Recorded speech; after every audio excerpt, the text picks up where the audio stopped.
You're listening to the Bare Metal Cyber Prepcast, created to help you succeed in your Security Plus certification journey. Learn more at baremetalcyber.com, where additional prepcasts, books, and training materials await. Let's get started. Privacy law rests on a few fundamental concepts that shape how personal data must be handled. At the core is the definition of personal data, which generally includes any information that can directly or indirectly identify an individual, such as names, emails, or even device identifiers. Laws also establish lawful bases for processing this data, such as requiring consent or fulfilling contractual necessity.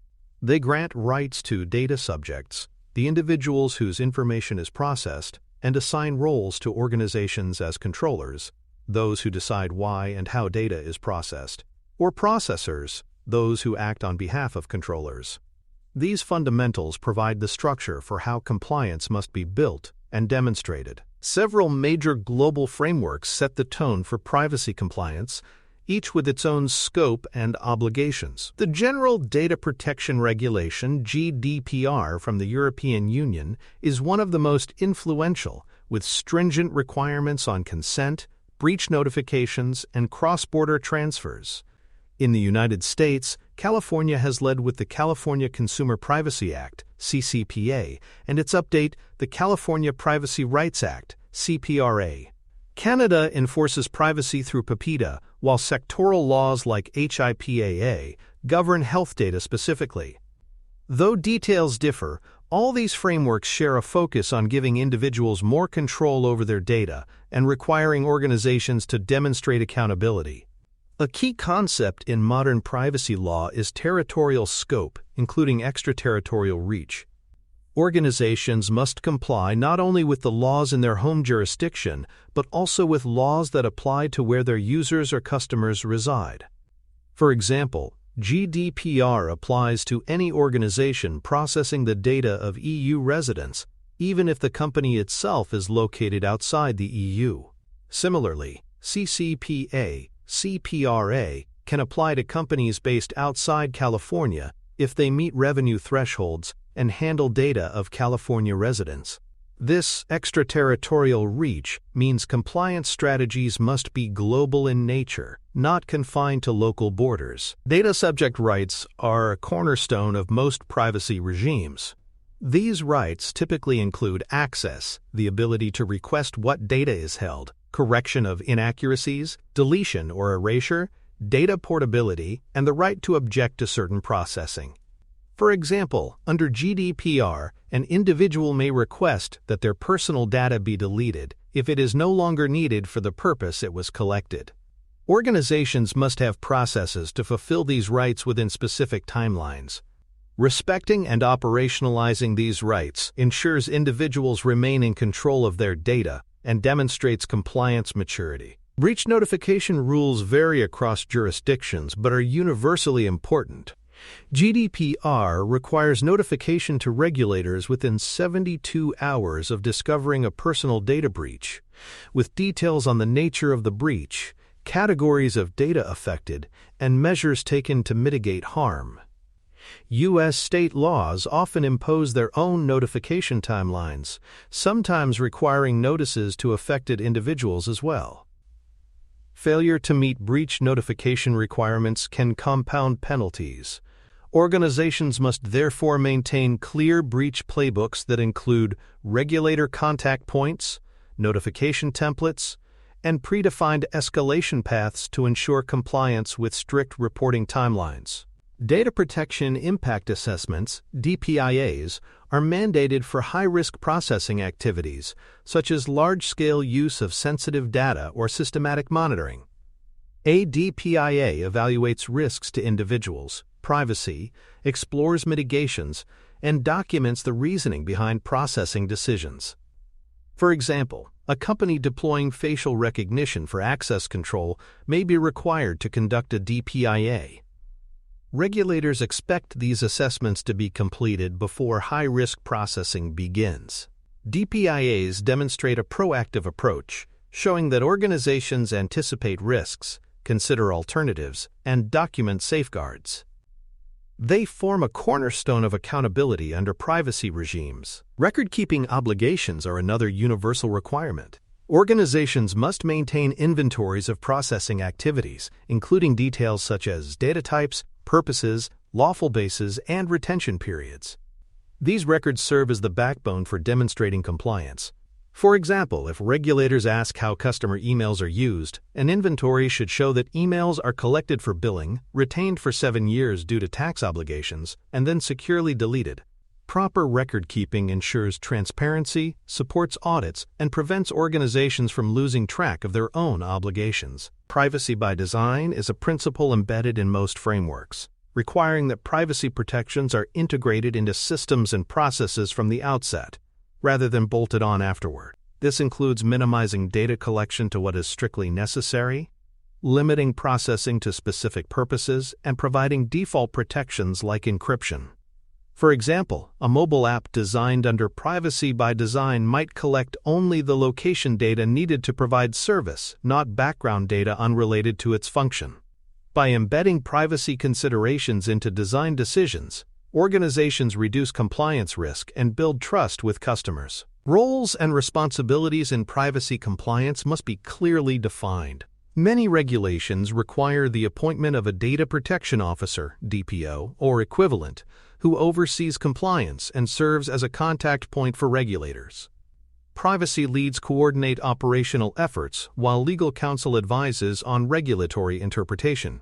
Process owners ensure controls are implemented in their domains. For example, HR may be responsible for employee data, while marketing handles customer consent management. Clear role definition ensures accountability and avoids gaps, making privacy compliance a shared, organization-wide responsibility rather than an isolated legal function. A practical starter exercise can help learners apply these principles. Select one business process, such as employee onboarding. Document the types of data collected, e.g., name, tax ID, bank details, the purpose, payroll benefits administration, the lawful basis, contractual necessity, legal obligation, and the retention period, 7 years for tax compliance. Then specify whether the organization is acting as a data controller or processor. Finally, flag whether a DPIA is recommended, especially if sensitive data or cross-border transfers are involved. This exercise demonstrates how to translate abstract privacy rules into a concrete compliance record. By the end of Part 1, learners should see privacy laws as a structured framework that defines rights, responsibilities, and obligations globally. Understanding lawful bases, subject rights, breach requirements, and cross-border rules provides a foundation for effective compliance. With this base, Part 2 will explore operational practices, such as handling subject requests, managing processor contracts, and embedding privacy into security and training, to ensure compliance programs function effectively day to day. For more cyber-related content and books, please check out cyberauthor.me. Also, there are other prepcasts on cybersecurity and more at baremetalcyber.com. Handling subject rights requests requires clear workflows that balance responsiveness with accuracy. The first step is verifying the identity of the requester, since granting access or deletion rights to the wrong person could itself create a breach. Once verified, organizations must fulfill requests within the legal timelines, typically 30 to 45 days under GDPR and CPRA. Responses may involve providing a copy of data, correcting inaccuracies, or erasing records. Redaction rules are also important. Responses should exclude data about other individuals unless proper consent exists. Well-designed workflows ensure rights are respected while avoiding new risks in the process. Privacy notices and consent collection practices are critical in demonstrating transparency and accountability. Notices must be clear, accessible, and written in plain language so individuals understand what data is collected, why, and how it is used.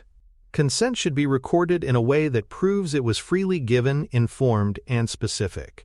For example, a website might provide a clear cookie banner allowing users to opt in or out, with logs maintained as evidence. Consent must also be withdrawable, meaning individuals can change their minds easily. These practices form the foundation of lawful and trustworthy data processing. Retention schedules align directly with lawful bases and regulatory requirements. Personal data should only be kept as long as it is necessary for the stated purpose. For instance, tax records may need to be retained for 7 years under legal obligations, while marketing contact information might be deleted within 2 years if no further consent is provided. Defining and enforcing retention schedules prevents organizations from stockpiling data indefinitely, which increases risk. Strong retention management demonstrates discipline in privacy compliance and reassures stakeholders that data will not be misused or unnecessarily retained. Using third-party processors introduces shared accountability, and organizations must impose obligations through contracts. These contracts should require adherence to privacy regulations, include audit rights, and enforce flow-down clauses, so processors, subcontractors follow the same rules. For example, a payroll vendor processing employee data must guarantee security measures and agree to cooperate during data subject requests. Without these clauses, liability may fall back on the primary organization, even for incidents caused by the processor. Careful management of processor contracts ensures compliance responsibilities are distributed effectively and remain enforceable. Cross-border law enforcement requests add further complexity to privacy compliance. Regulators may require organizations to carefully evaluate requests for access to personal data from foreign authorities, ensuring they align with applicable privacy laws. For example, GDPR imposes strict conditions on transferring EU data in response to requests from non-EU law enforcement. Organizations must involve legal counsel and sometimes regulators before complying. Mishandling these requests can result in regulatory penalties or accusations of violating sovereignty. Having clear policies and legal guidance for these scenarios prevents rushed or non-compliant decisions during urgent investigations. Privacy impact testing and risk reduction strategies complement compliance programs. Pseudonymization replaces identifiers with reversible tokens, while anonymization strips identifiers permanently. These techniques reduce the risk if data is exposed and may lessen regulatory obligations in some cases. For example, anonymized research data may fall outside certain privacy laws. Testing new processes for privacy impacts ensures risks are anticipated early. Combining pseudonymization, anonymization, and impact testing creates stronger safeguards and demonstrates commitment to privacy by design principles beyond minimal compliance requirements. Privacy compliance must also blend with security controls to protect data effectively. Encryption ensures that data is unreadable without keys, while access controls restrict who can see or change sensitive information. Monitoring systems detect unauthorized activity, adding layers of defense. For example, storing health records in encrypted databases with role-based access reduces both breach risk and compliance exposure. Privacy without security leaves data vulnerable, while security without privacy may still violate lawful processing obligations.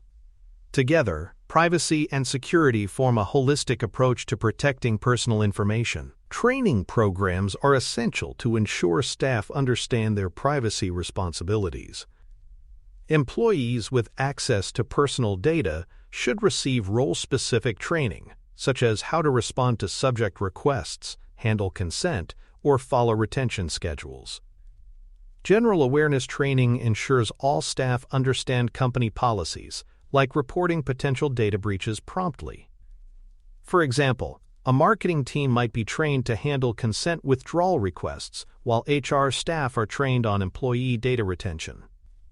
Training reduces human error and reinforces a culture of accountability, making compliance more sustainable. Breach playbooks aligned to privacy laws provide structured response during incidents. These playbooks should include regulator contact points, notification templates, and remedy steps for affected individuals. For example, if a breach affects EU residents, the playbook should trigger GDPR's 72-hour notification rule with predefined draft templates to accelerate communication. Including customer communication guidance ensures consistency and reduces reputational fallout. Playbooks prevent chaos by ensuring everyone knows what to do, who to notify, and how to document actions, reducing both regulatory and reputational risks during stressful incidents. Metrics help organizations measure the health of their privacy programs. Useful indicators include subject request SLA performance, such as the percentage of requests fulfilled within the legal timeframe, the rate of completed DPIAs, and average breach response time. Tracking these metrics highlights where improvements are needed and provides evidence to regulators of active compliance management. For example, a report showing 98% of subject requests completed within deadlines demonstrates maturity. Metrics transform compliance from static documentation into a continuous improvement cycle, providing organizations with benchmarks and regulators with confidence. Engagement with regulators is not limited to investigations. Many privacy regimes allow or encourage proactive consultations, binding opinions, or cooperative discussions. For example, GDPR permits organizations to consult regulators when conducting high-risk processing identified in a DPIA. Proactively engaging with regulators builds trust and may even prevent penalties by showing good faith. It also gives organizations guidance before deploying new technologies or data uses. Far from being purely adversarial, regulator relationships can become partnerships that help align innovation with compliance. Ultimately, global privacy compliance requires deliberate, structured programs that integrate legal, technical, and organizational elements. Process mapping ensures data flows are understood. Documented lawful bases provide defensibility for processing. Subject request workflows make rights actionable. Contracts with processors ensure obligations extend through the supply chain, while security controls and training embed privacy into daily operations. By combining transparency, accountability, and proactive governance, organizations not only meet legal requirements, but also build trust with customers and regulators. Compliance, when approached strategically, becomes an asset for resilience and reputation in the global digital economy. Thanks for tuning in to the Bare Metal Cyber Prepcast, your trusted source for cybersecurity news and insights. Remember to subscribe at baremetalcyber.com so you never miss an update. And visit cyberauthor.me for best-selling cybersecurity books that equip you with expert knowledge. Until next time, stay secure and stay vigilant.